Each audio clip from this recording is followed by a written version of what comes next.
کہ اس کا پروسیسر کے ساتھ کیا رابطہ ہے۔ ان سوئچز کو آن یا آف کرنے سے ہم اپنے پروسیسر کو کنفیگریشن کو صحیح کر سکتے ہیں۔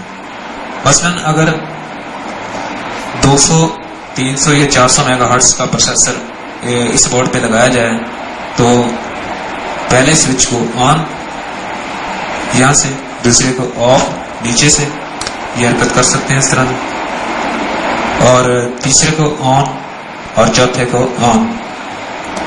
تو یہ 200 سے 300 اور 400 میگا ہرٹز کے پروسیسر کو سپورٹ کرے گا۔ اسی طرح سے اگر 233 350 اور 467 پروسیسر کو لگایا جائے تو